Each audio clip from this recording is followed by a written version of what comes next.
भैया नितिन बच्चा जी, चंद्रशेखर शुक्ला, प्रदेश कांग्रेस कमेटी के पूर्व प्रभारी महामंत्री और वर्तमान में महामंत्री हो रहे। आज इस्तीफा देके मोदी परिवार में, भाजपा परिवार में आप संग भाजपा प्रवेश करत हो और निश्चित तौर पर आप मन के प्यार से आशीर्वाद मुला मिली और सबका पूरा देश ला मिली। बहुत ज्यादा 5 साल एक नारा चलत रही, नरवा दुर्गा गुरुआ बारी और पूरा प्रदेश में बोर्ड की संगवारी।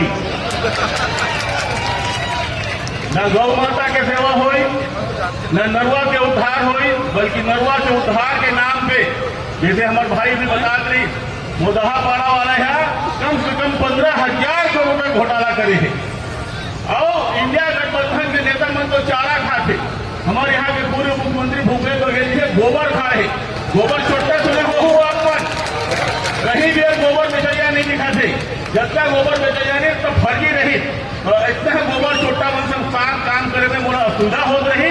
और यही असुविधा में मैं माननीय पवन साहेब जी, नितिन नेवन जी, अभिषेक सिंह जी, डॉक्टर रमन सिंह जी, विजय पाल शर्मा जी, संतोष झा के नेतृत्व में आज भाजपा ज्वाइन करा तो निश्चित तौर पर आप उनके आशीर्वाद देंगे जी। धन्यवाद।